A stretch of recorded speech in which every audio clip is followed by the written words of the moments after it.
UAE സന്ദർശനത്തിനായി അബുദാബിയിൽ എത്തിച്ചേർന്ന ഫ്രാൻസിസ് മാർപ്പാപ്പയ്ക്ക് ഊഷ്മളമായ സ്വീകരണം. രാജകുമാരൻ നേരിട്ടെത്തിയാണ് മാർപ്പാപ്പയെ സ്വീകരിച്ചത്. ഷെയ്ഖ് മുഹമ്മദ് ബിൻ സയ്യിദിന്റെ ക്ഷണം സ്വീകരിച്ചാണ് മാർപ്പാപ്പ UAEയിലെത്തിയത്. ഫൗണ്ടേഴ്സ് മെമ്മോറിയലിൽ നടക്കുന്ന മതാന്തര സമ്മേളനമാണ് മാർപ്പാപ്പ പങ്കെടുക്കുന്ന പ്രധാന പരിപാടി. അതേസമയം പോപ്പ് ഫ്രാൻസിസ് പറന്നിറങ്ങിയപ്പോൾ വിളിച്ചു പറഞ്ഞത് UAE സഹിഷ്ണുതയുടെ പറുദീസയെന്ന് കൊട്ടാരം. അനുബന്ധ സർവ്വമത സമ്മേളനത്തിനായി മാർ ക്ലിമ്മിസും കാന്തപുരവും അമൃതാനന്ദമയി മഠത്തിലെ സ്വാമി അമൃത സ്വരൂപാനന്ദയും എത്തിച്ചേർന്നു. ഇന്ത്യൻ സമയം ഇന്നലെ അർദ്ധരാത്രിക്ക് തൊട്ടു മുൻപ് ലോകത്ത് ഒരു അത്ഭുതം സംഭവിച്ചു. ഇസ്ലാം ജനിച്ചു വീണ മണ്ണിലേക്ക് ആഗോള കത്തോലിക്ക സഭയുടെ പരമാധികാരി പറന്നിറങ്ങിയത് ചരിത്രം കുറിച്ചുകൊണ്ടായിരുന്നു. നിറപുഞ്ചിരിയോടെ എത്തിയ പോപ്പ് ഫ്രാൻസിസിനെ സ്വീകരിക്കാൻ അബുദാബി കിരീടാവകാശി തന്നെ നേരിട്ട് വിമാനത്താവളത്തിലെത്തി. മതസഹിഷ്ണുതയുടെ ഏറ്റവും വലിയ ഉദാഹരണമായി ലോകത്തിനു മുൻപിൽ UAE തിളങ്ങി നിൽക്കുന്ന അതിസുന്ദരമായ കാഴ്ചയാണ് കണ്ടത്. ഇന്നു മുതൽ 3 ദിവസം പോപ്പ് UAEയിൽ തുടരുമ്പോൾ ലോകം ആദരവോടെ സ്നേഹിക്കുന്നത് UAE എന്ന മഹത്തായ രാജ്യത്തെ തന്നെയാകണം. വിശ്വാസ ലക്ഷ്യങ്ങളുടെ ഇടയൻ ആത്മീയതയുടെ പുണ്യസ്പർശവുമായി അറബ് മണ്ണിൽ കാലു ചവിട്ടുമ്പോൾ ചരിത്രത്തിൽ ആദ്യമായി UAE സന്ദർശിച്ച മാർപ്പാപ്പ എന്ന ഖ്യാതി കൂടി പോപ്പ് ഫ്രാൻസിസിന് സ്വന്തമാവുകയാണ്.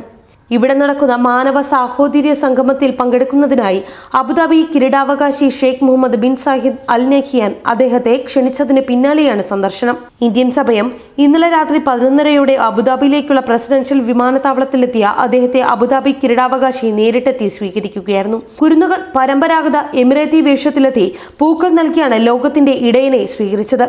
അൽ മുഷ്രിഫ് കൊട്ടാരത്തിലാണ് മാർപ്പാപ്പയ്ക്ക് താമസ സൗകര്യം ഒരുക്കിയിരിക്കുന്നത്. നിരവധി രാജ്യങ്ങളിൽ നിന്നും വന്നിട്ടുള്ള 700 മതപ്രതിനിധികളും പരിപാടിയിൽ പങ്കെടുക്കുന്നുണ്ട്.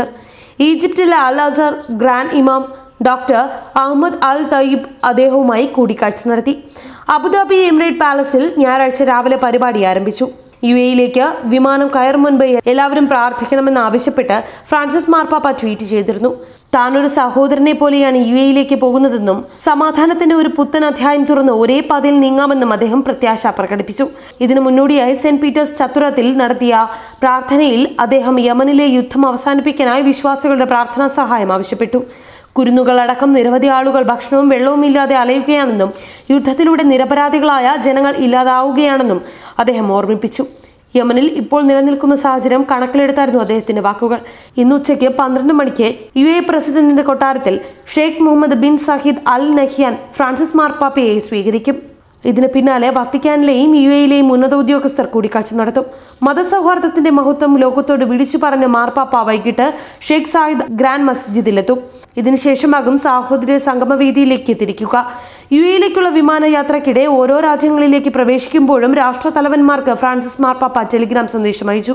താങ്കൾക്കും ഈജിപ്ഷ്യൻ ജനതയ്ക്കും ഹൃദ്യമായ ആശംസ അറിയിക്കുന്നുവെന്ന് ഈജിപ്തിന് മുകളിലൂടെ പറഞ്ഞപ്പോൾ ഈജിപ്ഷ്യൻ പ്രസിഡന്റ് അബ്ദുൽ ഫത്താഹ് അൽ സിസിക്ക് അയച്ച സന്ദേശത്തിൽ മാർപ്പാപ്പ പറഞ്ഞു, UAEയിലേക്കുള്ള യാത്രാമധ്യേ താൻ നിങ്ങളുടെ രാജ്യത്തിന് മുകളിലൂടെ പറക്കുകയാണ്.